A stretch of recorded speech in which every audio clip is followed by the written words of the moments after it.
Today's Saturday, April 25th. I believe that Uranus is going to ingress into Gemini today. Exciting. It's been in Gemini back and forth through its retrogrades into Taurus.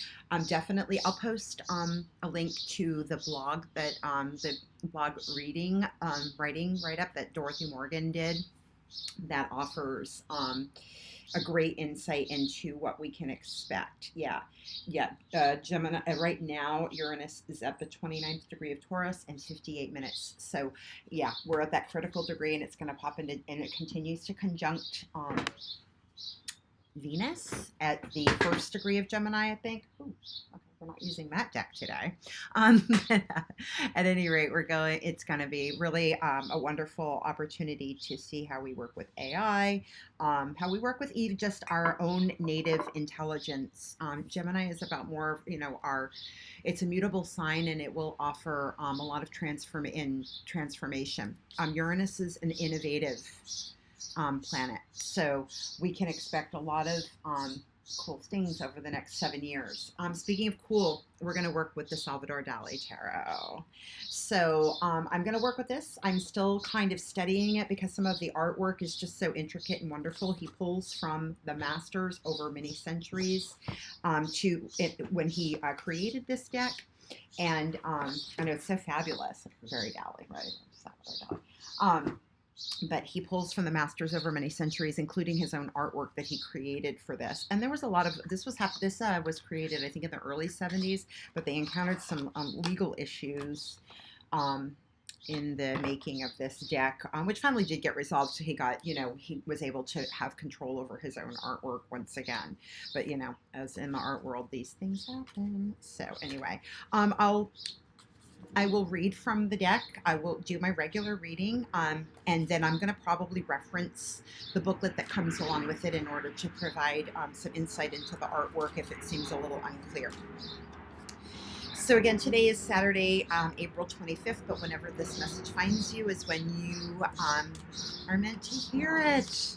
Speaking of hearing, so I have that bird chirping that you hear a lot of. There's a bird nest just up there, and they have some youngsters, so they have a lot to say. Very Gemini. It's not Gemini season, it's actually Taurus season. But all of this self-worth, how we use our voice in the work that we do here on the material plane, that's very Taurian. And that's some of this transformation and the innovation that we've been doing with having had Uranus in that sign for the past, it's about a 7-year transit.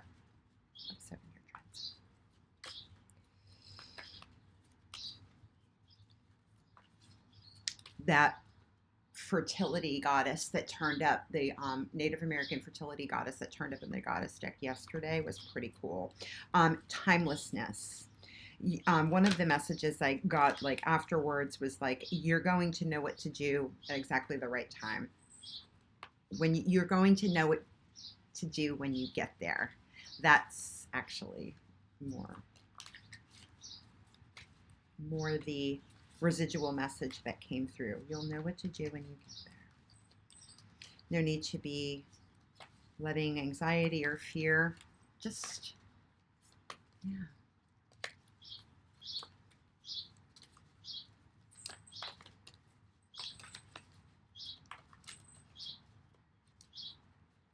I'm going to take these two.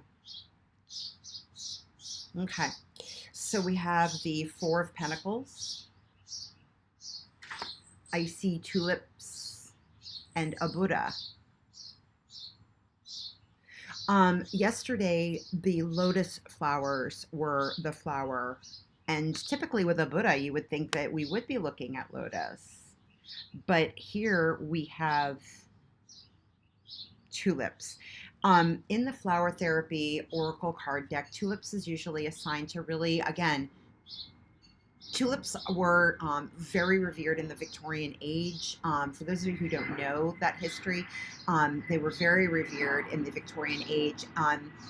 And they were for beauty, for just being beautiful. They don't have, usually things needed to, up until that point, had to have some kind of a purpose in order to be of value. And tulips don't have a fragrance.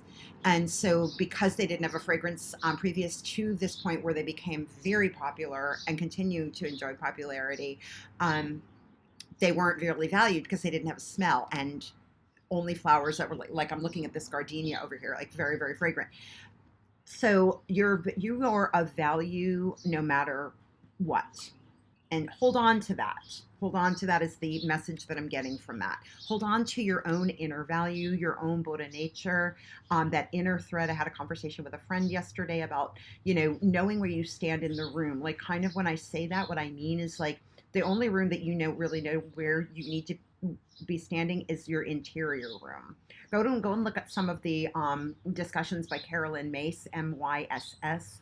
She talks a lot about the downloads that she received from Saint Teresa of Avila, who in her time, she was a mystic of her time, discusses the interior castle and the mansions that are within you. And when we stand at where we stand in the room, we know how to spend our energy wisely. We know where we belong. 4 is a number of belonging. Knowing where we belong. And then the other card that came up with this is the 1, 2, 3, 4, 5, 6, 7. Is it 8? 4, 5, 6, 7, 8. Yeah, the 8 of water again comes up. This card has come up a lot for us. I see some insects flying around here, and I can't quite determine whether they're honeybees, but yeah, I'm gonna go with honeybees. This is the card. Honeybees have been coming up a lot for me in general. That's the card. That's Saint Anne, the mother of the Virgin Mary. Her signature is the honeybee. She was actually, I think she cultivated bees, and we get more honey. We get what we want with honey rather than vinegar. And this person, the 8 of Cups, is always a cup of wanting emotional depth. And if we've talked a lot about in the readings in the past, for a while now, it's been coming up about how to come at things in a less self-defensive attitude, or less justifying what we're doing when we are faced with the need to go into more emotionally deep waters. And it's not even the need, like, we want this. This isn't something, this card keeps coming up because this is something that we want. So if this is something that we want in our lives, well, guess what? What are the things that I need to change in my emotional life? I need to know where I stand in the room, like making sure you know where you are. And so that way you don't feel the need to justify yourself, but you're able to listen and take in what is being offered. Here's another card here that's come up. We're going to go ahead and take this one as well. 1, 2, 3, 4, 5, 6. 1, 2, 3, 4, 7, 8, 9. Yeah, 9 of, this one actually came up at the bottom of the deck yesterday. I didn't go into this, but the 9 of Pentacles was on offer. I didn't go into that. But this card has now come up as part of this reading here. So a 9 of Pentacles is being independently comfortable in whatever it is that you're doing, whatever endeavors, and being able to kind of cultivate. And 9 is an action number. So we are in a place of the actions that we've taken on the material plane are starting to bear fruit in a way that we feel comfortable. We like what's going on. We like our surroundings. We like what's cropping up around us. And we've done really well with the actions that we've taken as a result of being a little more emotionally stable and being willing to go towards more emotional depth to learn more about the people and the situations around us, and also ourselves. Like, this is emotional depth that we're trying to cultivate within ourselves.